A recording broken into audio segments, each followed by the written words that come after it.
Ramadan bukan sekadar bulan untuk kita menahan lapar dan dahaga, tapi ialah bulan yang penuh kerahmatan, pengampunan dan juga pelepasan diri kita daripada api neraka Allah Subhanahu Wa Taala.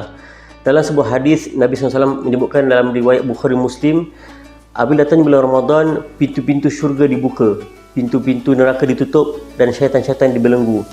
Inilah 3 rahmat kasih yang Allah Ta'ala berikan kepada kita semua, khusus untuk umat Islam, untuk umat akhir zaman ni, untuk mengecapi nikmat Ramadan ini.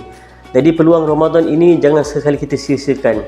Kita kena tingkatkan amal ibadah kita, tingkatkan kualiti ibadah kita, dan yang penting juga ialah kita kena buat ibadah dengan penuh keikhlasan. Dan itulah yang akan menjadikan kita insan yang terbaik. Dalam masa yang sama juga tuan-tuan sekalian, apabila disebut tentang dibelenggu syaitan ni, maka syaitan dah tiada ataupun syaitan dah telah diikat. Dan sekarang ini kalau kita buat dosa, buat maksiat, itulah di antara hawa nafsu kita. Jadi bulan Ramadan ini adalah peluang keemasan untuk kita tundukkan hawa nafsu kita dan kita bina kebiasaan yang baru yang baik untuk kita amalkan selepas ini.